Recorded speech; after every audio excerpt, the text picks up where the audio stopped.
Uszanowanie YouTube. Ja nazywam się Mariusz. Wy oglądacie kanał W Dreadach przez Świat. A to jest tegoroczny odcinek w stylu Q&A.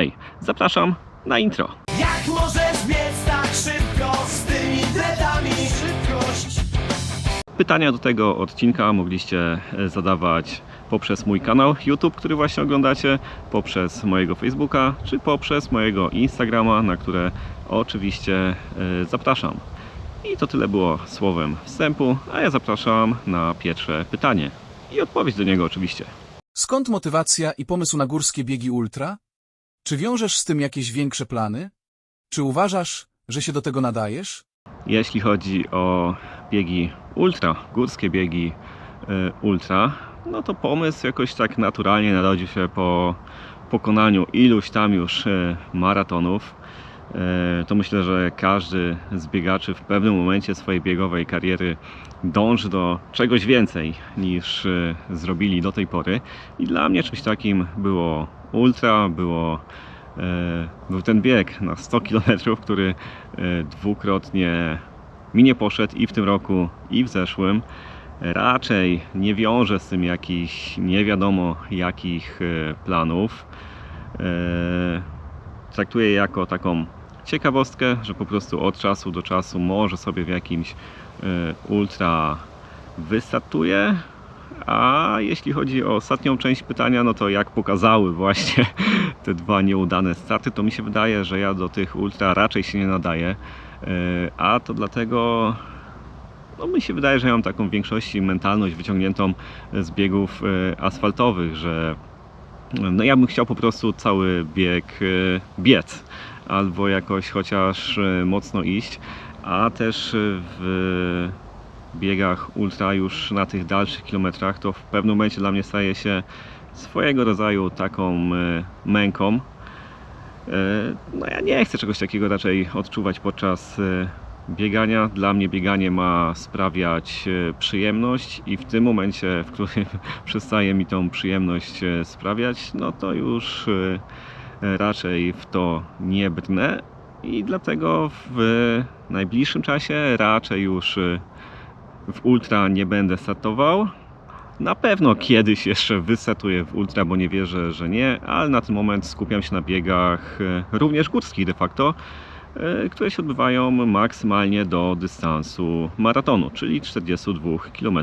Jak możesz biec tak szybko z tymi dreadami?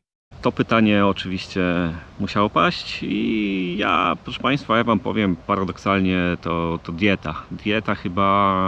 Dieta jest kluczem. Nie, tutaj oczywiście nawiązuję do tego memu z owcą WK. Paradoksalnie to głównie dieta, proszę pani. A ja jak mogę biec szybko z tymi dreadami? Bo ja wiem. Szybkość, trening. Czy wybierasz się na jakiś bieg WK? Jeśli chodzi o UK, czyli po polsku Zjednoczone Królestwo, no to oczywiście, że planuję tam gdzieś wystartować w jakimś biegu, no bo ja mam w planach zaliczyć biegi przynajmniej w każdym kraju w całej Europie, a jak wiemy Zjednoczone Królestwo czy też Wielka Brytania jest tejże Europy częścią. Na przyszły rok niestety nie wylosowali mnie na ten rekordowy maraton w Londynie. Oczywiście co roku nadal będę próbował, żeby na jego liście się znaleźć, żeby tam trafić, żeby tam pobiec. Ale też szczerze mówiąc bardziej, może nie bardziej, ale też bym chciał wystartować w biegach poza Anglią, jak w Szkocji. W Szkocji to w ogóle wpadł mi w oko maraton w Loch Ness.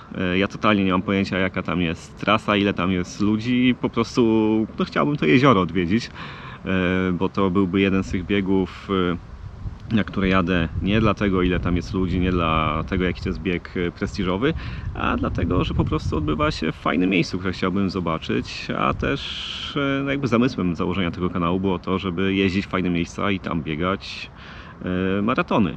Poza tym myślałem o maratonie w Dublinie, ale to jest Irlandia i to nie ta północna, która jest częścią Zjednoczonego królestwa. Bęk jak zaszpanowałem teraz wiedzą geograficzną.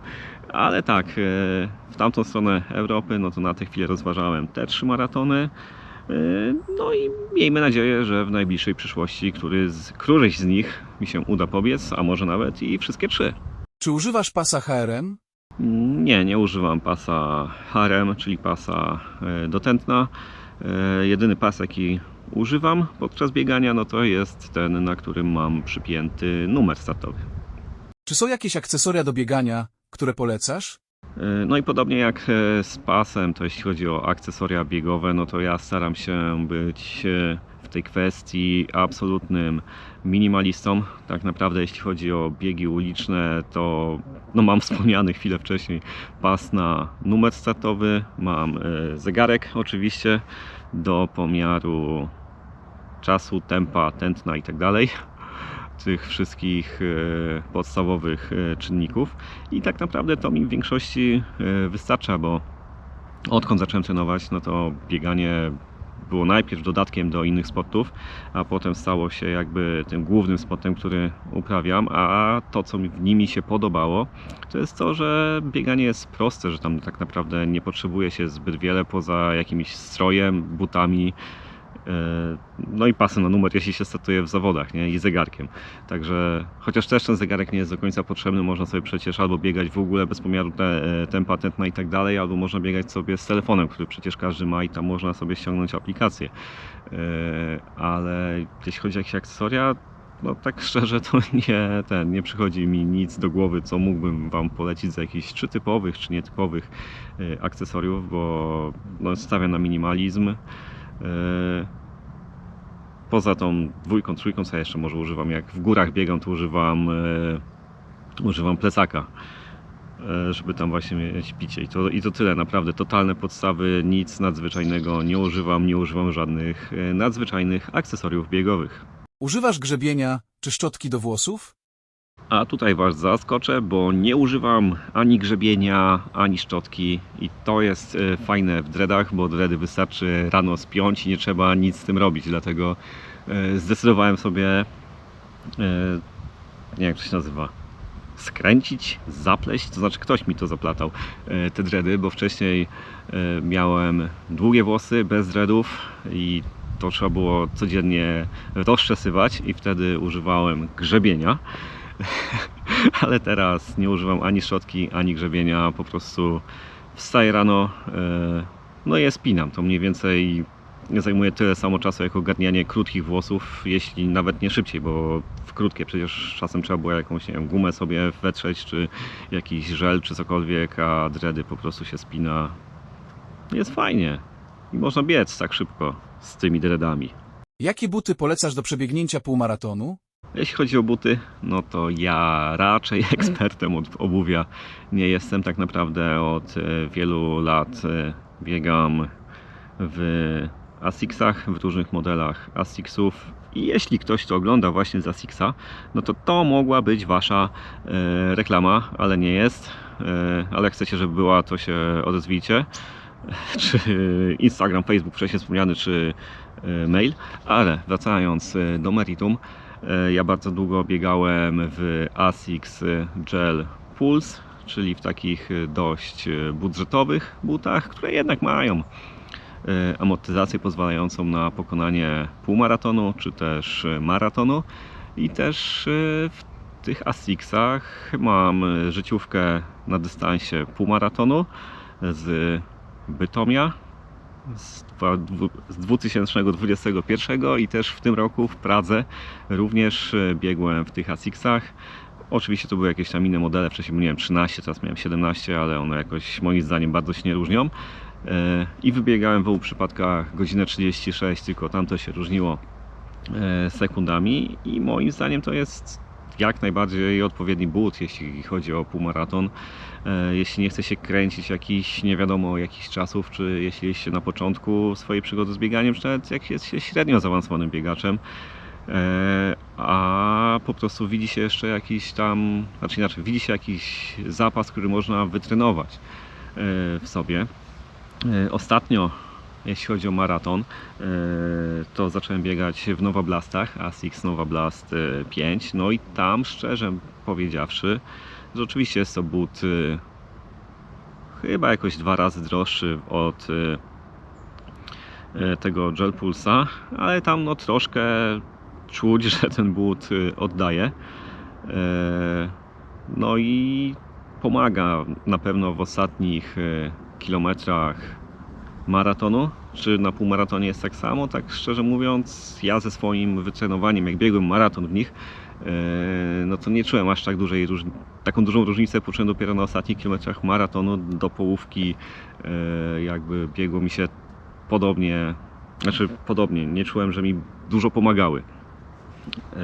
Ale jeśli chcesz urwać jeszcze więcej sekund na tym półmaratonie, no to myślę, że te Nova Blasty jak najbardziej mogę polecić, bo one też no troszkę pobiegną, może nie pobiegną troszkę za Ciebie, ale pozwolą Ci urwać dodatkowe sekundy, jeśli oczywiście na tym Ci zależy. Mariusz, jak żyć? Panie, no jak żyć? Na biegowo, na sportowo, bo tak jest fajnie i dzięki temu poznajesz ludzi, dzięki temu możesz sobie coś kraju i nie tylko kraju pozwiedzać. Dzięki temu masz pasję, a pasja w życiu myślę jest czymś bardzo ważnym, dlatego ludzie, biegajcie, jeździcie, poruszajcie się na rowerach, na rolkach, chodźcie na siłownię, no róbcie cokolwiek, ale miejcie pasję i wtedy jak macie tą pasję, no to życie już jest przyjemniejsze, jest fajniejsze, dlatego gorąco polecam. Czy pamiętasz, co się działo w akademiku na 3. piętrze? No panie, akademik to trochę tak jak Vegas, więc co się działo w akademiku, to zostaje w akademiku. Ale oczywiście działo się dość fajnie, dobrze wspominam te czasy. Jakie biegi zagraniczne byś polecił z uwzględnieniem sensownych kosztów, atrakcyjnej i szybkiej trasy? Wiesz co, tutaj jeśli chodzi o zagraniczne biegi z szybką trasą i rozsądnymi kosztami, no to najpierw może zawęźmy to do maratonu, bo ja za granicą to poza Czechami i Słowacją biegałem tylko maratony, a jeszcze był Wiedeń. W Wiedniu była 5. No ale tak, ja w większości za granicą biegam maratony, więc zawęźmy poszukiwania do maratonu. Jeśli chodzi o szybkie trasy, no to na pewno Frankfurt, na pewno Kopenhaga mają szybkie trasy. No ale z kosztami tam już troszkę gorzej. Kopenhaga, jeśli chodzi o Kopenhagę, no to w sumie do obu miejsc podróż jest dość tania, bo do Kopenhagi da się znaleźć tanie loty, a do Frankfurtu da się znaleźć taniego Flixbusa. Ale jeśli chodzi o koszty samego biegu, no to oba biegi z tego co pamiętam są stosunkowo drogie. Chyba oba coś koło 150 euro. Jakoś tak, jeśli dobrze pamiętam, jeśli nie, no to mnie poprawcie w komentarzach, ale kojarzę, że tam wpisowe na te biegi było drogie. No i też jeśli chodzi o koszty na miejscu, no to również są drogie. Kopenhaga to w ogóle jest masakra. Niemcy jak Niemcy, wiadomo. Ale tutaj naprawdę są najszybsze trasy, jakie mógłbym polecić, ale jeśli by połączyć to wszystko ze sobą, to myślę, że mogę połączyć te wszystkie kryteria ze sobą, to myślę, że mogę wyróżnić 2 biegi. Pierwszy to będzie maraton na Malcie, ten w lutym. Z tego co pamiętam, ja tam poleciałem chyba wtedy na 5 dni, a dla jednej osoby, dla mnie tylko lecąc z plecakiem, to podróż tam, jakiś hotel, jedzenie i tak dalej, no to myślę, że tam wtedy zamknąłem się w 2000 na 5 dni. To myślę, że nie jest jakoś bardzo drogo, a możliwe, że też da się to jakoś ściąć. A drugim takim biegiem, który bym mógł polecić, to też jest chyba maraton w Rydze, bo tam też da się znaleźć tanie loty. Jeśli chodzi o noclegi, było troszkę drożej niż na Malcie, generalnie w Rydze. Ale też, jeśli dobrze pamiętam, to zapisy na ten bieg to nie były jakieś mocno drogie. A trasa jest tam bardzo szybka i tak samo na Malcie jest trasa szybka, w Rydze jest bardzo płaska ta trasa. Tak naprawdę są zbiegi, które w stosunku do podbiegów wydaje się po prostu, że tych zbiegów jest więcej, są w lepszych momentach, a Malta w ogóle zaczyna się z biegiem i tam trzeba uważać na początku, ale no, jeśli zależy Ci na bardzo szybkiej, podsumowując, wracając do meritum pytania, jeśli zależy Ci tylko na bardzo szybkiej trasie, no to Frankfurt, Kopenhaga, a jeśli chcesz tak to wypośrednić z tych wszystkich kryteriów, no to Malta i Ryga. Jakie plany na starty w tym roku? Jeśli chodzi o dalsze plany na 2026, no to można powiedzieć takim celem numer 1 jest półmaraton u mnie w mieście w Legnicy w październiku, gdzie będę starał się poprawić to, co nie wyszło mi w Pradze w marcu, no czyli po prostu poprawić swoją życiówkę. Uznałem, że to będzie odpowiedni moment, żeby w końcu pobiec u siebie. Po pierwsze odejdzie mi cała logistyka, wyjazdy i tak dalej. Start mam tak naprawdę jakieś 1,5 kilometra od domu. Do tego to mi dużo ułatwi, dzięki temu pewnie będę bardziej wypoczęty. No i też znam te trasy. Wiem, że to jest szybka trasa i że na niej można ładnie rozkręcić nogę, dlatego to jest taki mój cel numer 1, który atakuję, który chcę spełnić w tym roku, który jest moim planem w tym roku. A po drodze też będę chciał zaatakować dyszkę. Jeszcze tu jest, no może nie szukam biegów, w jakich chcę złamać te dyszki, ale rozważam co kiedy dokładnie będzie biegane i jak. A potem jeśli chodzi o dalszą część, no to jakieś myślę maratony takie turystyczne, ale to już bardziej ta późniejsza jesień za granicą. No i co? I generalnie jeśli nie chcecie nic z tego przegapić, co dokładnie, co i jak, no to subskrybujcie ten kanał. Jeśli tego nie robicie, tu macie przycisk na dole, bang, bang, bang, bang, bang. A wszystko będę stopniowo Wam pokazywał, gdzie i jak. Myślę, że już całkiem niedługo, bo za jakieś 2 tygodnie planuję wystartować z czymś nowym na kanale, z czymś, czego jeszcze nie było. A to wszystko będzie właśnie, ten start za 2 tygodnie będzie miał swoje zwieńczenie w półmaratonie w Legnicy. No tak, to generalnie będzie moja taka trochę biegowa seria pokazująca Wam, jak się szykuję do ataku na życiówki. Do ataku na życiówkę w Legnicy w półmaratonie i też tą dyszkę po drodze. Dlatego no co, oglądajcie, zobaczymy co z tego wyjdzie i z tej serii, jak tam będzie Wam się podobać i o ile będę w stanie poprawić życiówkę, bo już afirmuję, że ja obie życiówki poprawiam. Nie czy będę w stanie poprawić, tylko o ile będę w stanie poprawić. I tego mi życzcie na jesień, żeby to było jak najwięcej, może nawet minut urwanych. Będziesz zającował na maratonie w Warszawie w tym roku? Nie, w tym roku nie będę zającował w Warszawie w maratonie.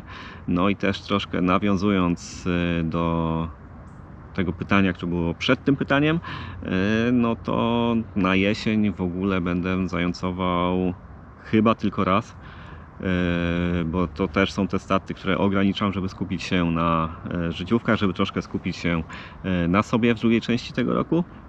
A moim jedynym startem biegiem, na którym będę zającował, będzie półmaraton w Świdnicy w listopadzie, tak jak w zeszłym roku.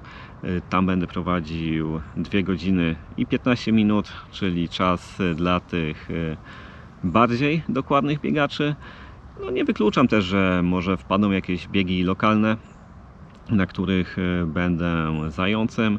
No ale to wszystko najwcześniej druga część października, jeśli w ogóle coś takiego wpadnie. Dlatego co? Zobaczymy, ale w Warszawie w sumie też nie będę biegł. Nie będę ani zającował, ani będę biegł w Warszawie. Także mam nadzieję, że wyczerpałem że to była wyczerpująca odpowiedź na to pytanie. Co cię kręci bardziej, biegi górskie czy asfaltowe? No zdecydowanie. No zdecydowanie bardziej myślę, po tylu latach biegania kręcą mnie jednak te biegi asfaltowe, od których zaczynałem swoją przygodę z bieganiem. Oczywiście lubię nadal biegi górskie, nadal będę w biegach górskich od czasu do czasu startował, ale też jak widzicie pewnie po kanale, że częściej jestem na tych biegach ulicznych, gdzie po pierwsze no biega mi się troszkę bardziej może kontrolowanie, bo jestem w stanie kontrolować na większości tych startów tempo praktycznie od początku do końca biegu i to mi się bardzo podoba. Jakoś nie mam tam aż tak dużo niespodzianek jak na biegach górskich. No i też tam mogę dokręcać bardziej tą przysłowiową śrubę, żeby po prostu zobaczyć jak szybko jestem w stanie biegać z tymi dreadami. Ale... i jeszcze jedna rzecz, jeśli chodzi o biegi uliczne, to kurczę, no lubię też te duże imprezy biegowe, gdzie jest po prostu bardzo dużo kibiców, gdzie ta atmosfera takiej imprezy biegowej, którą żyje nawet całe miasto, niesie się przez cały bieg, dlatego te dwa aspekty, właśnie szybkość i duża ilość kibiców, zdecydowało o tym, że bardziej lubię biegi asfaltowe, no ale góry oczywiście też mają swój urok. Można tam sobie popodziwiać widoki, trochę odpocząć oczywiście od ludzi, bo zostają tam tak naprawdę turyści na szlakach i to często zdarza się, że nie ma ich aż tak dużo, dlatego to są fajne biegi do wyciszenia się, ale ja jednak asfalt. Jak silne masz nerwy, żeby nie biec na pełnej mocy podczas zającowania? Jak się czujesz ze świadomością wagi zadania, jakim jest bieganie z balonami? Co do biegania z balonami jako zając, no to kurczę, tam może już nie mam aż tak dużej adrenaliny jak pierwszy raz biegłem z balonami w Łodzi, ale nadal jest duża adrenalina. Ja na szczęście nie mam czegoś takiego, że noga się rozkręca i chciałbym biec dużo szybciej, bo tak naprawdę od początku do końca biegu kontroluję tempo każdego kilometra, który pokonuję i w razie potrzeby staram się zwalniać bądź przyspieszać.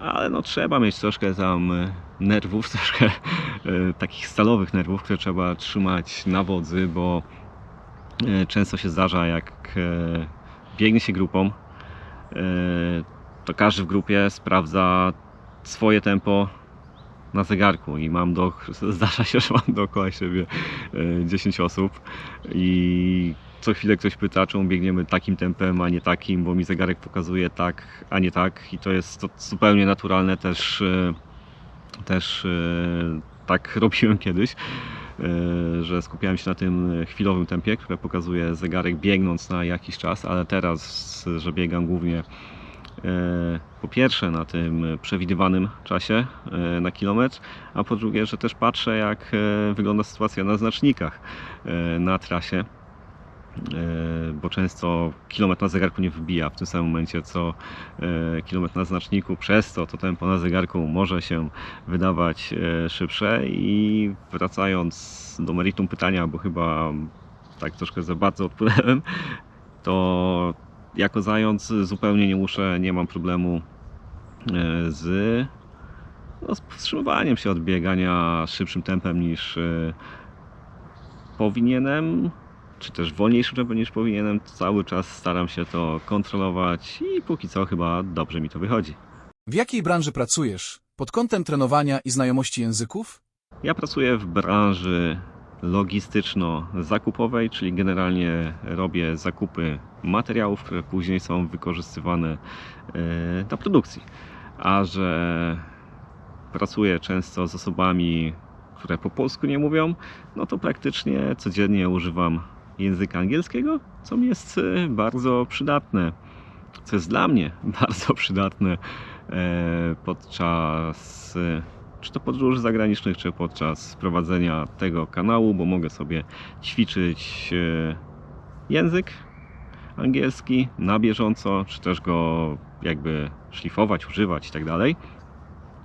I to jest bardzo oczywiście przydatne pod kątem prowadzenia kanału i podróży zagranicznych, a pod kątem treningów, no to też godziny pracy są spoko, bo mam ten luksus pracy od poniedziałku do piątku, od 7 do 15, co jest, no jest przydatne przy planowaniu tak dużej ilości biegów, na które jeżdżę, i przy planowaniu treningów, które robię. Czy masz jakiś cel, w którym biegowo chcesz się sprawdzić? Jeśli chodzi o mój cel, w którym chcę się sprawdzić, no to tym celem było, nie wiem na ten moment, no ta 100 górska, którą próbowałem w tym roku i roku zeszłym. To był dla mnie taki cel, bo po prostu no, chciałem mieć 3-cyfrowy licznik kilometrów na biegu, który pokonam. Aktualnie ten cel odłożyłem na kiedyś, mi się wydaje, za jakieś kilka lat, bo tak jak wcześniej mówiłem już w odpowiedzi na jakieś inne pytanie, że na tę chwilę się nie widzę w aż tak długich dystansach w górach, dlatego to jest odłożone gdzieś tam na później. A aktualnie moimi celami biegowymi no to jest no wykręcanie jak najlepszych czasów na asfalcie, na tych biegach płaskich, bo do tego już w zeszłym roku, tak naprawdę pod koniec zeszłego roku, poczułem głód i w tym roku staram się to realizować. Na razie z tych takich 4 podstawowych asfaltowych dystansów, czyli maratonu, półmaratonu, dyszki i piątki, poprawiłem swój czas na maraton.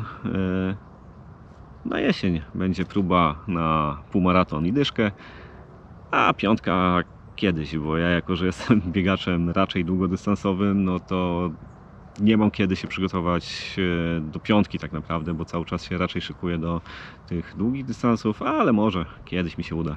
Miałeś jakieś biegowe przygody? Omyłkowe, śmieszne lub pechowe sytuacje? Chyba zbiera się na deszcz, więc pozwólcie, że na to ostatnie już dzisiaj pytanie odpowiem w ruchu, idąc do domu. A pytanie o śmieszne, omyłkowe, jakieś tam w ogóle dziwne sytuacje związane z bieganiem, no to oczywiście, że miałem takie sytuacje i to nieraz. Ja biegam od 2011 roku, czyli jak łatwo policzyć, koło 15 lat, i takich sytuacji była masa. Ja tak naprawdę mógłbym o tym chyba nagrać osobny odcinek, ale padło pytanie, więc kilka takich sytuacji chętnie Wam opowiem. Pierwsza z nich to bieg Kowary w Kowarach na Przełęcz Okraj. Ten bieg alpejski, 10 km. On wygląda tak, że się wbiega właśnie tam na górę, na tą przełęcz, i potem po biegu autobus zwozi chętnych na dół do samochodów, bo oczywiście jakoś trzeba stamtąd wrócić czy przyjechać. No i ja, jak jeden z wielu, zapisałem się właśnie na ten autobus, żeby mnie tam zwieźli na dół. A po biegu, jako że biegliśmy ze znajomymi, tam było jakieś ognisko, no to z tego ogniska zjedliśmy sobie po kiełbasce. Jednej, ktoś tam nawet 2, może nawet ja zjadłem 2, nie wiadomo, pewnie tak. No i okazało się, że do autobusu zostało nam, znaczy mamy jakąś chyba godzinę do odjazdu następnego autobusu. Więc uznaliśmy, że nie chce nam się czekać i zbiegniemy sobie na dół. No i te 10 km na dół, biegnąc po zjedzeniu kiełbasy tak świeżo od razu, no to moim zdaniem ciężej się biegło niż te 10 km pod górę, nie? Także tam chyba stawaliśmy co 1,5 km albo nawet częściej, bo co chwilę ktoś miał kolkę, nie? A biegliśmy grupą, chyba nie wiem, z 5 osób tam było. Dlatego no nie polecam mieć kiełbasy przed bieganiem, nawet takim luźnym czuchtaniem.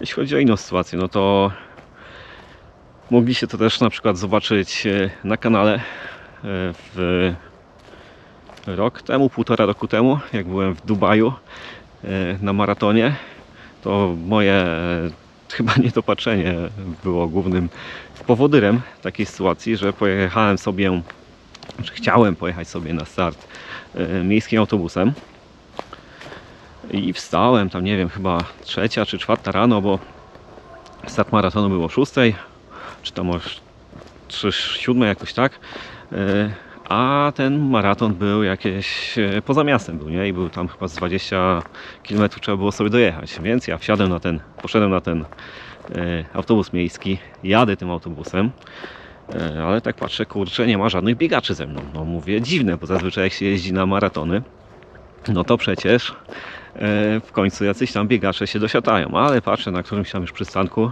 po przejechaniu, nie wiem, 8 km jakaś wolontariuszka się dosiadła, więc myślę, chyba jest dobrze, chyba jednak dojadę, nie? No i w końcu nadszedł ten moment, gdzie było jakieś 5 albo 6 km do startu maratonu i kierowca mówi do mnie, do wszystkich pasażerów, gdzie tam część w ogóle jechała do pracy: słuchajcie, jest maraton, nie pojadę, muszę się tu zatrzymać. Ja tam troszkę z nim zagadałem, żeby podwiózł, że jadę na maraton, że jestem zawodnikiem, nie? I tak dalej. No to on jakoś w ogóle zjechał z trasy, którą miał jechać, bo też ona po części była de facto zablokowana i zamiast generalnie pomagać tam tym wszystkim ludziom, którzy jechali prawdopodobnie do pracy czy coś załatwić, no to on starał się mnie jak najbardziej podwieźć pod start. Koniec końców i tak miałem jakieś koło 5 km, które pokonałem biegiem przed maratonem. I muszę powiedzieć, że miałem taką rozgrzewkę. Tutaj muszę się pochwalić, że nawet zdążyłem idealnie nagrać start elity, która startowała godzinę przed biegiem masowym, ale no, miałem taką dodatkową adrenalinę chwilę przed startem. I dobra, chyba Wam wystarczą na razie 2 historie, bo jak widzicie, ja mogę się tutaj w tym temacie troszkę rozgadać. Ale myślę, że i ten odcinek był dość długi.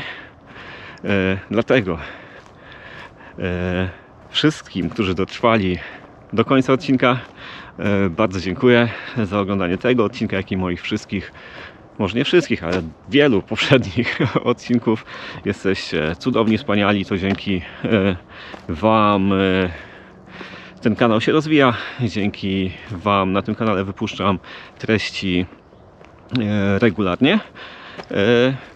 A dla tych wszystkich, którzy nie oglądali całości odcinka, napiszcie w komentarzu słowo kasztan. Niech się zastanawiają, o co chodzi. Dzięki, na razie, cześć.